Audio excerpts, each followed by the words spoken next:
Okay, so before we go into After Effects, actually, I just wanted to point out that I changed the settings a little bit. For one of the textures, I changed the transfer mode to multiply, which really helps. And when rendering it out, I actually left it on black. I didn't do transparent, and the reason why is because I'm gonna fix that in After Effects. But let's go to After Effects. And now we are here in After Effects, and I need to reload my fire footage, so I'm just gonna do that real quick. Okay, and here we are, we have this awesome fire effect. If I go from the beginning, but we can't leave it here, we actually have to composite this 3D element into our actual footage. I dragged it into my composition, and here it is, but it's at the beginning first, and we want to be at the end. We've now dragged it to the end, but now you see that we have this problem that we have this black here. To get rid of this, I'm just going to go to the mode and click screen, or maybe add. Screen. No, screen is good. Okay. Now it looks like this. This is not correct. So the first thing I'm going to do is I'm going to drag the anchor point, which is right here by clicking this button, to where my fire starts. Actually, let's make this layer red. Now we have it here. I'm just going to drag it to where, in general, my mouth is. And my mouth is about right here. From here, we have to do this really awesome thing called keyframing. And I think another thing I'm going to maybe do is actually, I may scale this down a bit so we can just see the fire a little bit more. Okay, now we're getting somewhere. And now we have to do this thing again that we call keyframing. So I'm going to press P to bring up the position. I'm going to click the stopwatch to add a keyframe. I'm going to press Shift R and S to bring up scale and rotation and do the exact same thing. And now there's keyframes for everything. I'm going to go back a bit and just kind of move the fire along with my mouth. Alright, and there we have it. That is where it starts. Now it starts at a little bit different place than my other one. That's okay. I'm just gonna pretend like you know, it's gonna build up force and then he pushes it out. So like from here, it's like nothing catches on fire. His breath. He had some hot Doritos. Oh no, he had those Doritos Locos Tacos from Taco Bell. And it was so hot that he was like, FireBall-Jutsu. But, alright, we could end it here, but, you know, I'm just not comfortable where this is. We gotta make everything look really cool. The first thing to do is this beginning part. It just kind of pops up, and we don't need that. So you don't have to do this, but, I'm just gonna, I'm gonna actually mask out this part of his mouth. So, to do that, select this. Alright, there we go. And I'm just going to make this little, like, triangle right here. And I'm going to close my bounding box. I'm going to press MM to bring up my mask properties, and I'm going to go to subtract. And then I'm going to just feather this out a bit. See, now it doesn't just abruptly start on my face. So it starts there. I'm going to actually, maybe raise this to 75. And I'm gonna keyframe the mask path. Right here, I'm going to take the mask, double click on one of the points in the mask to bring up this bounding box, and I'm just gonna move it backwards because it's fine now. So as you can see, fire. We see that right here, it looks like nothing's there. I may actually bring it back. Oh no, it's just the way the fire works.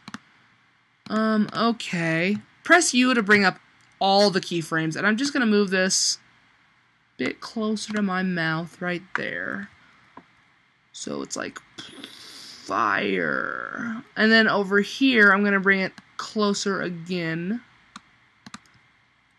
And if you just select this and move the mouse, or the keypad arrows, you can position it where you want. And then over here, I'm going to move it up. And I'm just cleaning my animation here, actually, and that looks good. All right, now to add some cool things in here, If you've ever seen fire, the clear part is right here is actually the part that is the most dangerous in fire. It's the white hot or clear hot. You don't see it. But after that is blue. But it goes from white to like yellow. So I'm going to actually add an adjustment layer over here. And I'm going to shorten it to where the fire is because, you know, we don't need to be that long. And I'm going to call this adjustment layer Blue Flame CC, as in Blue Flame Color Correction.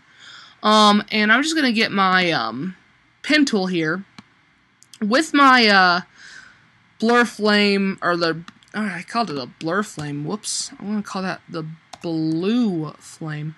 With my blue flame here, I'm going to take the pen tool and draw a mask at, well, around this part of the fire. Kind of make this kind of like shape over here that you can barely see. And I'm going to go to Effects, Color Correction, and Curves, because everyone knows curves is the best. And then I'm going to bring up the blue channel, just like a lot. And now you see there's this like little blue like line over here. I'm going to press MM to bring up all my mask properties, or F just to bring up the mask feather.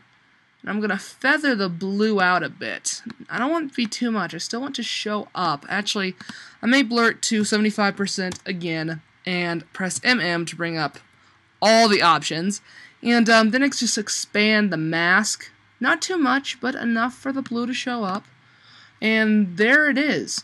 Now I'm going to keyframe the mask path, go back to the beginning, move it to where my mouth is, and do the exact same thing I did before with the fire, and just kind of double click and move your mask so that it is always where the fire is. If you have to rotate it,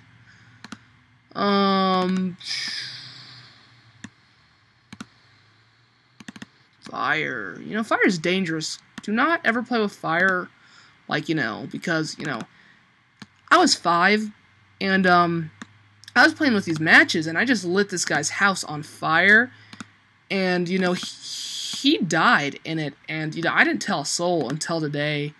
You know, I go to the counselor. I mean, okay, I go to the counselor and talk to him, but he's not a real person. What? He is a real person? Okay, after you have that done, now you can see, oh, it looks so cool. Fire. Okay, now, we can still play around with the fire a bit. So what I'm going to do is I'm just going to solo the fire layer. And the first thing I want to do is duplicate it.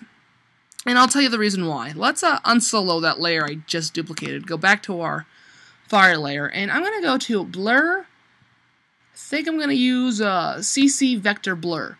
Now you're going to be like, CC Vector Blur. The reason I'm doing this because CC Vector Blur, when you see it, it kind of just like makes these weird like watery lines. Now, fire is nothing like water, but it's a little sharp sometimes. So if you just bring it up maybe to 10, and see, now you have these like little like wavy lines in here. You can play with everything else. I may play with the smoothness, maybe make this 10 as well. Maybe bring this up a bit to 15. And that seems okay.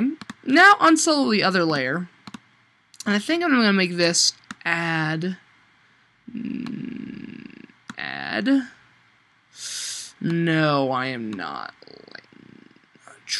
I'm just kind of trying to mix those last two elements in together to make, you know, a really nice effect. So I'm just playing around with using the different like examples, and I think this one actually makes it a whole lot brighter. But let's see what that looks like. Oh, cannot use soften. Never mind. I must use, because we had a black background here, we have to use one of these settings to mix these two elements in together. Alright, I just am going to drag the one I just edited up above it and turn it to 45%. It doesn't look like a huge change, and it really isn't. I'm just doing it for fun. You can play around with that. That's fine.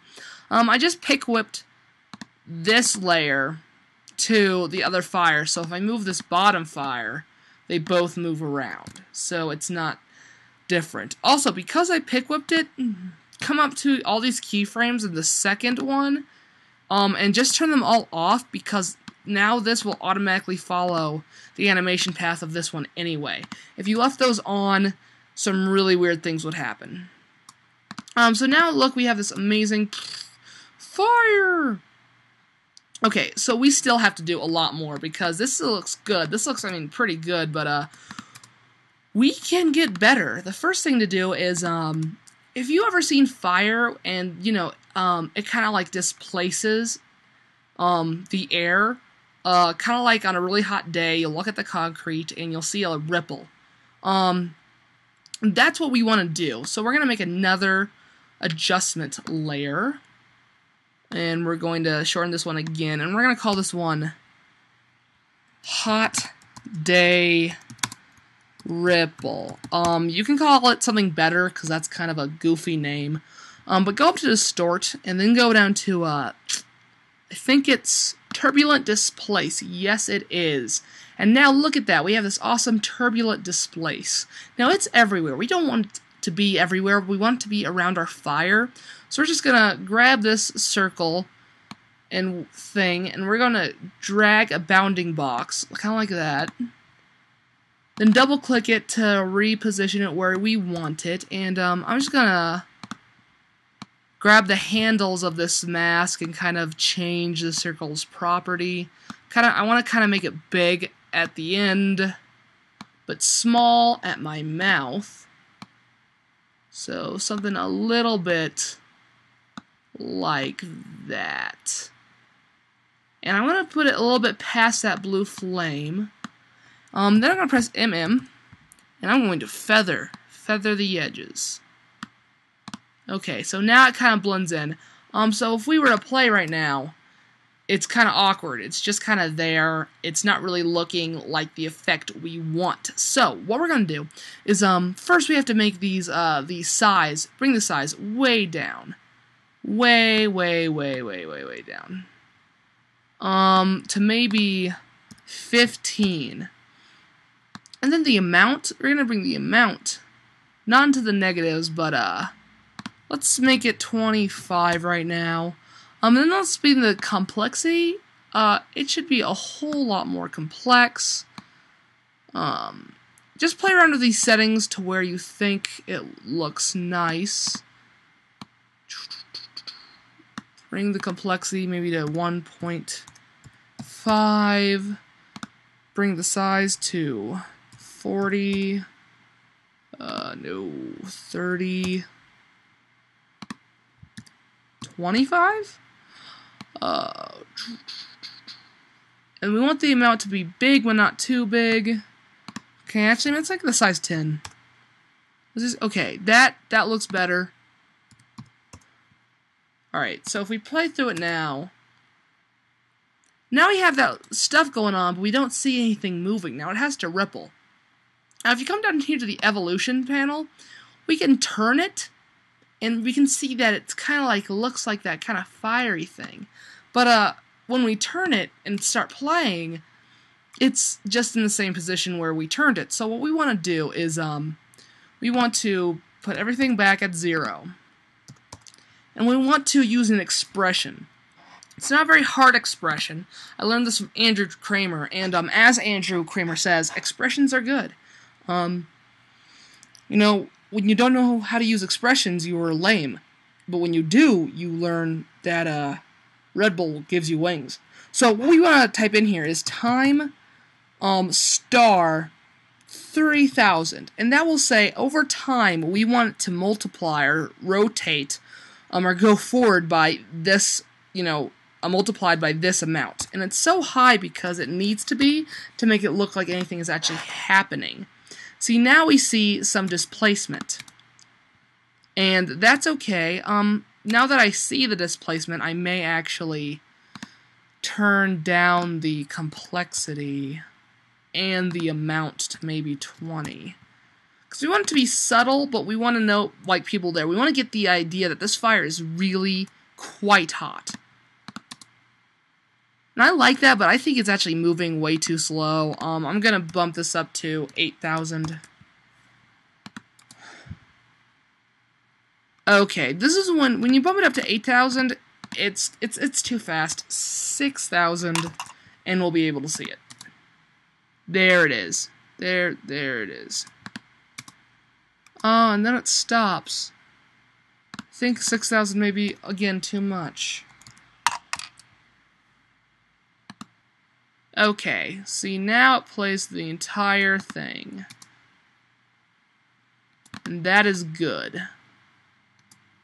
Okay, I'm gonna come in here and I'm gonna edit my mask again, just to make sure it really fits around this fire.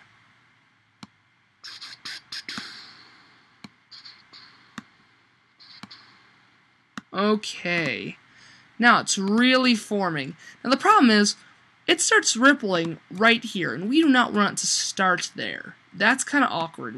That has no point. I kind of want to start rippling right here. So what I'm going to do, there's a lot of ways you can do this. I think I may just, go and press T to drop down opacity. I may put the opacity all the way over there, make an easy ease, or make easy ease, and then make the opacity 0 at this point. So you can see that it kind of starts to get, hot around these edges. Boom, there you go. Now, there was something that we did in our original example. If I pull that up really quick, we see these like little flame things come off. They're like sparks, or they're like really hot things. Like if I had a like something like that, maybe they're burning off my teeth. I don't know, but I wanted to add this into this example as well. I did not do this in the original, as you can see, because it's kind of already incorporated in the actual stock fire footage. But if we come over here, you can see some of that in our this render, our blender render, our fire blender render. But I want to kind of add more just to show you, and we're going to be using particular. So I'm just gonna come in here and call particular. Particular is awesome. Get it? It's amazing. It's kind of expensive, not gonna lie, but it's a great effect. But if you don't have particular, you can use the other one, particle world. But because I have this, I'm gonna use this. So if we just solo this layer, actually bring it all the way back to the beginning, and we're gonna drag this clip all the way down here. And just to go over this quickly, we're going to change the direction uniform to, not bidirectional, but directional. So now that it seems like it hasn't done anything differently, but now it's in a direction. Let's go over here, and let's rotate on the Y, I think. Yes, let's rotate on the Y, -90 degrees. Now we see that it is shooting out in this direction. But one, it's shooting really slow, and it needs to be shooting like 300 times faster than that. So under velocity, let's just bump this up to maybe 400. That is still too slow. 1,000.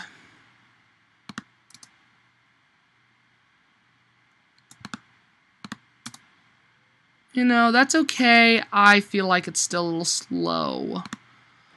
2,000. Now we're getting somewhere. Just kind of comes out. Maybe 150. Alright. So after that, let's unsolo this layer. And let's drag this point, our origin, down to the same place the fire starts. Now let's make a keyframe. And we're going to do the same thing that we've been doing. Which is just keyframing this point along with my mouth, or well, now it's where that fire is. And I'm just gonna be keyframing it to. So now we can solo that particle layer again, and we see kind of that it follows my mouth, and that's awesome. Now let's play with the particles, because those do not look like sparks or fiery elements at all. So let's go down to particle. First thing I'm going to do is I'm going to change it to a cloudlet, because it's kind of an oblong shape. You don't need to do this. Sometimes I've heard it makes people's computers slower doing this cloudlet shape, but if you can do it anyway. And I'm going to bring this size down to 2. That's really small. You can barely tell that they're cloudlets now. That's fine. I'm also going to bring the life to 1.5 so that they kind of die quicker. I kind of want to see him dying, so maybe 1.8. Alright, that's good. I saw one disappear, so that means it's going. And some of them are going to die. Now, the reason why this is important, because we're going to do color over life. Let's just select this preset down here, this black one. Black and white preset. And actually, do set color over life. We're going to select, again, this one down here. And I'm going to get rid of this blue in the middle. Drag this up. I'm going to make this first color bright yellow. Like, yellow. This last color, is going to be red. Actually, I got those mixed up.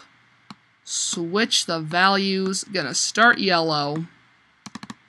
And it's going to end, not red, but kind of a red-orange.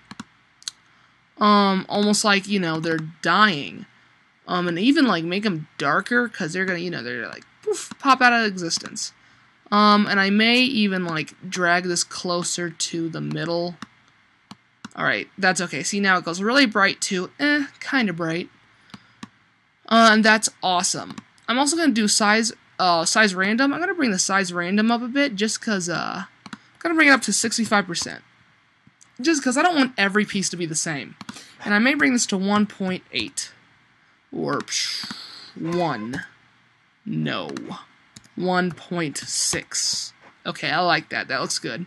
After that, let's go down into the physics settings in air. Let's go to the turbulent field. Now, if we bring up effect position, that kind of means like there's force in the air. The force in the air is kind of making these particles move around awkwardly. So now if we play it, it kind of looks like weird sparks. The sparks are kind of just like flowing. And that looks good. I mean, it's kind of like, it really helps. Now what I'm going to do is actually, I'm going to make these particles actually bigger, because I like them smaller, but I kind of like them bigger. Yeah, that's good. Under rendering, under motion blur, just press on. Now you see that, look at this, now you have all this motion blur. Now, this is the default for the motion blur. I like it, but it's kind of like they're all in straight lines. And I don't really like that, because I feel like, depending on my camera, they would actually really move more. So I'm going to go down to, when it says linear, I'm going to put subframe sample. Now you see that there's these little dots around here, and they're kind of all moving. To make them not dots, just bump up the levels until it looks like a straight line. I think usually 50 is always okay. Though it's gonna, the more you bump this up, the longer it's gonna take After Effects to understand what you're doing, so maybe 45 would be okay as well. You just need enough to make it look real. And see, now you have these things kind of moving at the ends, and that's what I like. That you can actually see it moving. I may go back down to my particle color over life, and I may actually make it a little bit more yellow at the end. Just make sure people are seeing this. And that's awesome. Okay, close your particle tab, and we're going to add a new effect onto our particles, and it's going to be Effect Stylized Glow. Yes, we are using a glow. I'm just going to come in here somewhere, and I'm going to play with the glow amount. I actually really like this right now, so I'm probably going to leave it. Now unsolo it, and we can see them here, but they're dark. They're not supposed to be dark because they're fire particles. To fix that, just go up and make it screen, or in fact, in this example, I will probably make it add, so you can see them a little better. I'm going to put this hot ripple above, the particles. I'm actually going to bring the particles right below the blue flame, so they can be affected by this blue right here. Another thing about the blue flame is it also just pops up. See, it's like, not there, it's there. Not there, it's there. That's kind of weird. So, I'm going to do the same thing to the blue flame. I'm going to keyframe it. I want it to be fully opaque there and non-opaque there. And I'm going to make this an easy ease, and I'm going to make this an easy ease as well. Alright. And now we have the main parts. The last parts we have to do is color correct our scene. So to color correct our scene, I'm just going to add layer new adjustment layer. And I'm going to call this one the vignette. Actually, I do not know how to spell vignette. That's not it. That's not how you spell vignette. So we're just going to call it V for now. So I'm going to go to my color corrections, and actually, no, first I'm going to double click the circle. If you double click the circle when you're on a layer, it perfectly matches, like, it makes a oval or circle or whatever to your composition frame size. And that's fine. Now go back to color correction curves. We're going to add that. We're going to make it dark around the edges. I'm going to say that dark. We're going to subtract. This isn't exactly the perfect way you do a vignette. It's not a real vignette because I'm actually just lowering the darks in the scene. I'm actually adding black to this, and that's it's like how I like doing this. So I'm gonna feather it out 300 so it kind of blends in. Now we got our first color correction. Got another color correction. I'm gonna put this under the vignette. I'm gonna call it main color correction. Now I'm gonna use curves again, and what I did in my original thing is that I went down to the green channel and I kind of brought the green up, and I kind of gave it a contrast curve inside the green channel. And I thought I kind of changed how I did this every time, just because every shot was not exactly the same. And it's kind of hard finding the perfect balance between green and magenta, which are the opposites of each other. And I'd say right there is okay, after playing with it forever. That's okay. I'm also going to go to the RGB, and this is what I did in the original. I made it a little darker, but then I brought back in some of the highlights in my shirt. And, if you do this too much, you get some negative craziness. But if you just do it a little, if you make it just a little dark, and then kind of bring those colors back in, or those shadows back in, it kind of forces everything back. Now, I like this so far, but it needs to change. When the fire comes out, things need to go from being green and nice to red and fiery. So I think a fun way to do that is if you just click the stopwatch for the curves, press U to bring up your color correction. Sorry about that. Someone just sent me a text. I'm not going to read it. It's not important right now. I'm sure it's just, President Obama saying, Strider, I need your advice, because, I was gonna give everyone in the world like $1 million, but would that hurt our economy? And I keep telling them things. Anyway, not the point. Anyway, I'm just gonna click reset. Actually, not reset. Press Control Z if you make that mistake. But I'm gonna go to the green channel, and I'm just gonna drag these things back to where they primarily were, which is like in the middle, kind of right there. Then I'm going to go to the red channel and bump the red channel up, because we want to make fire look like fiery. I mean, we really want to make it look intense. And it's kind of hard. Just play with the colors to get something subtle but extreme. That is like the worst. That was an oxymoron. I'm sorry. But just play around with it till you get something you like. I may even go to the yellow channel, add some yellow in here, push the blues away, make it a whole lot more kind of yellow, go back to the red channel, bump the red up. So it kind of goes from green to, oh my goodness, fire, and it's really subtle.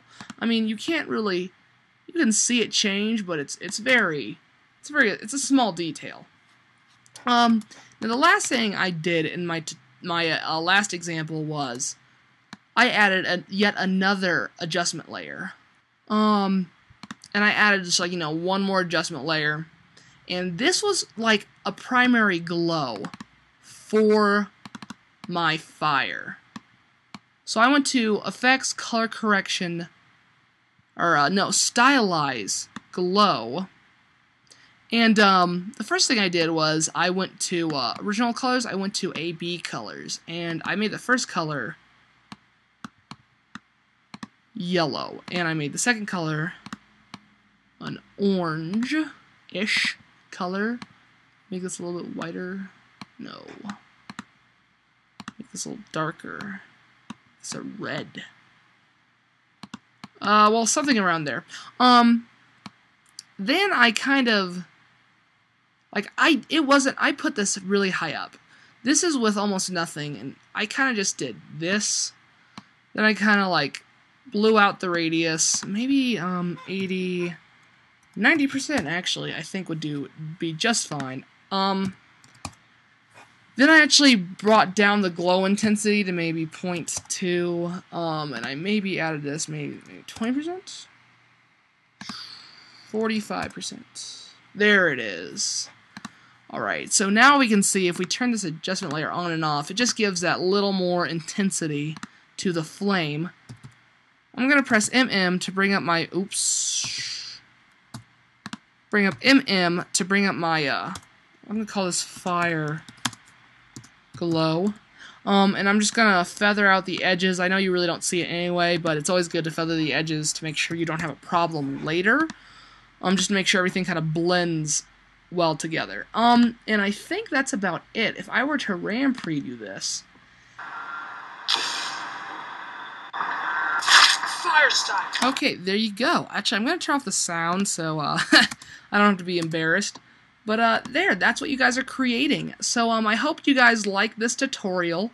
It was pretty quick. Not as basic as people would think. But I thought that it came across pretty well. And I hope you guys like it. In fact, create your own version of this. You know, send it to me. Say, look, this is what I did with your tutorial. Also make sure to check out Naruto, the live action, chapter 1. Which this is based off of. And make sure you look at my other tutorials and my other videos, and just subscribe to me. I hope you guys have an amazing day, and I'm gonna go and check out that text now. It's probably from Andrew Kramer going, hey, I just saw this tutorial and I'm amazed. And I'm like, dog, I know it. I know you're amazed. Catch you guys later.